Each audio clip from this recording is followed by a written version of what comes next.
Hi, my name is Meg, and the name of my soap is Luludi, which means flower. And there are 2 full moons this month, which means 2 little shop updates. There will be 2 soaps for the 1st of August, which is the standard full moon, and then there will be one at the end of the month for the blue moon, which is what the second full moon of any month is called. And it's one that I've made before, and I need to make again for all the rest of the craft shows I have coming up for this month and for fall. And it's kind of a standard thing for me here. I love elephants in general, and then I live in Circus Town, which literally that's what it's called. It was the birthplace of the Ringling, so it's a soap that always makes a lot of people happy when I sell them in my craft shows, and they make me happy to make them too. So that will be at the end of the month. But the 2 soaps for the first update are all about flowers, and the second one for next week will be actually made with flowers, just like the peony face soap that I did last month. I'll link that video if you'd like to see that. I love making soaps with fresh flowers or dried flowers, so I really love to take it full advantage of when my rose bush blooms. And right now I'm actually in the second blooming of roses, which is amazing because it was so hot and dry this year. But anyway, the soap for this video for right now is not going to be made with black-eyed Susans, because as far as I know, you can't really use all of the flower itself, but I'm going to talk all about the folklore of them and some other interesting things and what they were actually used for. And I just think they're so pretty, and they always bloom around July to August, so I felt like that was a good one. I was torn between sunflowers and black-eyed Susans, so I just decided to make both. So spoiler alert, there'll be a sunflower soap later on for September. But anyway, let's get into the first of the 2 full moon soaps today, and I'll show you how I made black-eyed Susans. So I've got my oils all blended and mixed with the lye water solution. I have to hurry because it's hot in my house. And the essential oil blend is got vetiver, bergamot, frankincense, grapefruit, geranium, spearmint, and rose. It's called Chill Time. And I thought it smelled really flowery and like summertime, so it'll be perfect for this one. Let's give this a quick stir in. It loosened up my batter. That's wonderful. And now I've got my infusion of indigo. And I'm not going to be going for a really dark blue, so just kind of a light blue. So I was curious about why they are called black-eyed Susans, and I did some research because I didn't know, honestly. And it's from a poem from a man named John Gay, and it's considered like an old English poem because it was written that long ago.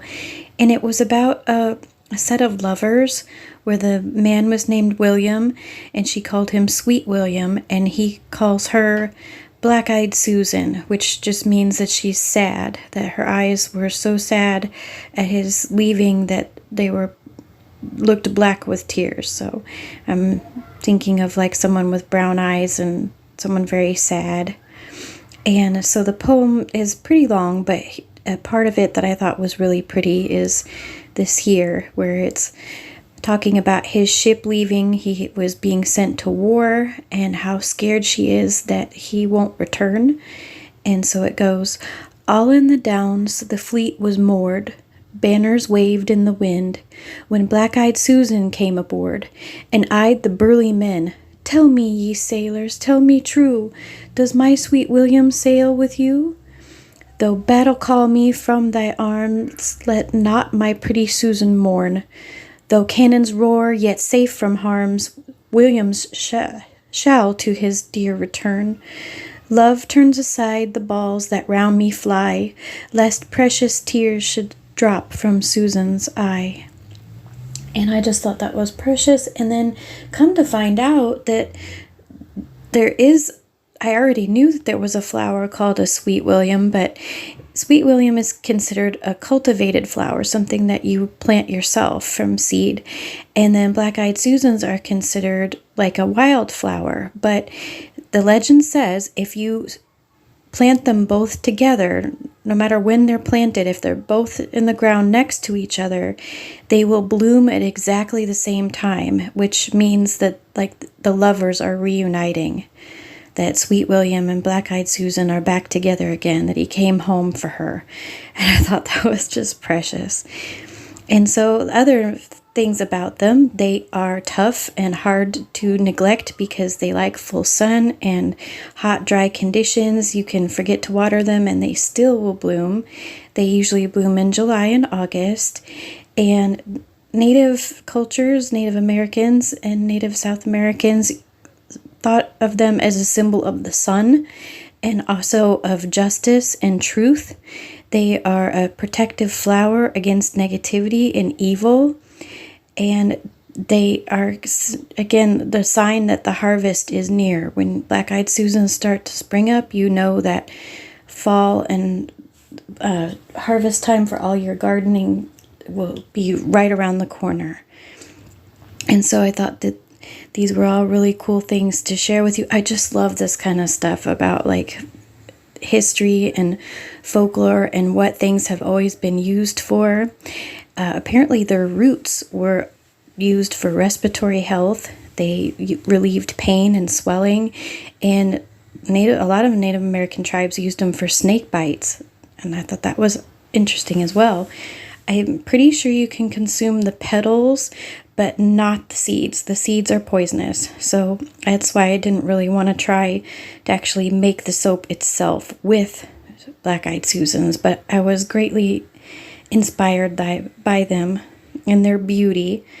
The natural colors that I used for the Black-eyed Susan flowers inside the body of the soap, the yellow ones are colored with annatto infusion, and the orange ones are colored with madder root, and they are usually yellow, but they do have orange coloration sometimes. They kind of vary between golds, yellows, and oranges.